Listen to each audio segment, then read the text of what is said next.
Derivation of angular displacement and velocity. We're looking at circular and linear motion. With a linear motion, if we go from A to B in that direction, you will have a distance with direction, which is called displacement. So X or S can be linear displacement, and C or V will be linear velocity. C equals linear displacement over time. If you go in a circular path, you will generate an angle theta, and it has a tangential linear velocity as well, because if you let go, you just fly off. Theta, angular displacement, which is measured in radians, rad. Omega equals angular velocity, which is radians per seconds. Omega equals angular displacement over time.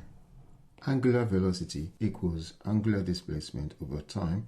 Therefore, angular displacement equals angular velocity times time. So if you set off from an angle from A and you go all the way to B and you create an arc length of L, the arc length of L can be compared to the arc length of a circle. So the ratio of the two can be worked out together. So if you have the arc length over the angle theta, that will be equal to the arc length of a circle, 2 pi r, over the angle of a circle, 360 degrees, which is 2 pi. So 2 pi equals 360 degrees. Now this one is in radians and this is in degrees. So let's work in radians. And therefore we would have the arc length, the 2 pi will cancel each other, and the arc length will be r theta. But if we consider the velocity you traveled from A to B, the displacement you travel is the arc length, and so we can say velocity is equal to the length traveled over the time, but we know what the arc length is that you've just worked out, and that will be equal to r theta over time. We know what theta is, so that will be r omega t over time. Therefore, the velocity will be equal to, well, we know the time cancel time, so that will be equal to r omega. This is the relationship between linear velocity and angular velocity. That the angular velocity is angular displacement over time. But if you travel for the whole circle, the angular displacement will be 2 pi, because that's the whole angle of a circle over the total time you travel, one period. We call that a period. If you travel for a whole circle, that's a period, which can be written as 2 pi times 1 over the period. But frequency equals 1 over period. So I'm going to replace that frequency. I'm going to replace it here. Therefore, angular velocity will be equal to 2 pi f.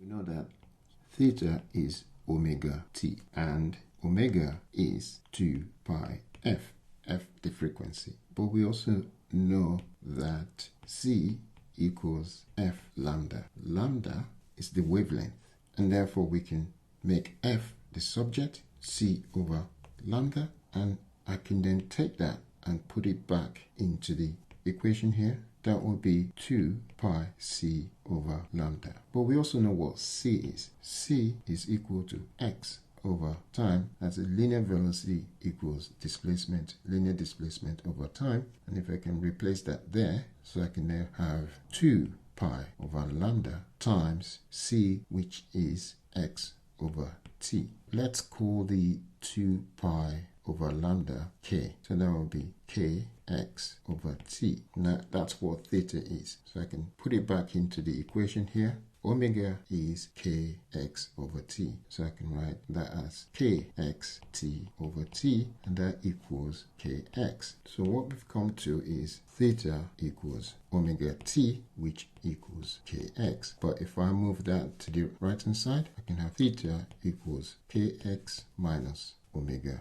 t. So what I'm going to do now is replace angular displacement as kx minus omega t.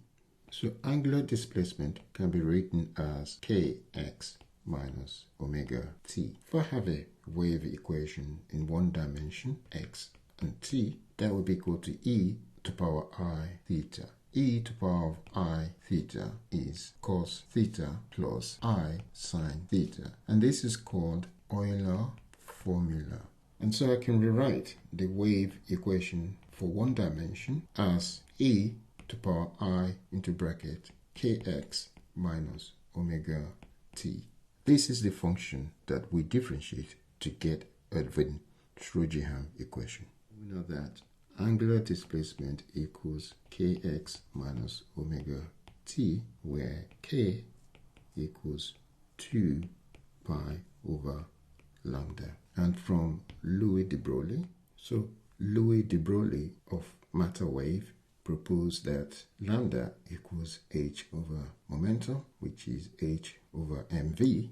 So if I write k equals 2 pi times 1 over lambda, and I replace that with 2 pi, 1 over lambda would be p over h for k, where h is Planck constant and h bar equals h over 2 pi, which is called reduced Planck constant. 1 over h bar will be equal to 2 pi over h. So we'll go 2 pi over h, and that can be written here as p over h bar, and that's the k value. So I can take that k value, I can put it into the original equation, and that would become angular displacement equals p over h bar x minus omega t. So I have changed the k to momentum over reduced Planck constant here. Now I'm going to change w into energy.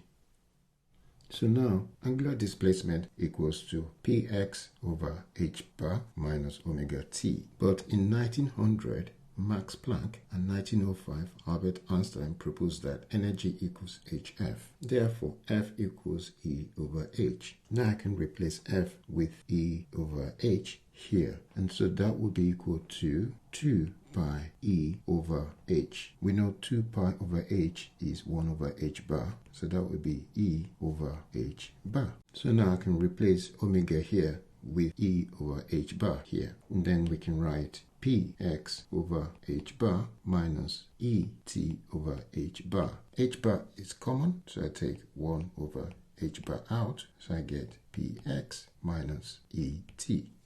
Right, the angular displacement to be kx minus omega t, which can also be written as 1 over h bar into bracket px minus et. So if we write a wave function in one dimension, which is ei angular displacement, we can write it also as ei kx minus omega t, or we can also write it as ei over h bar into bracket px minus et.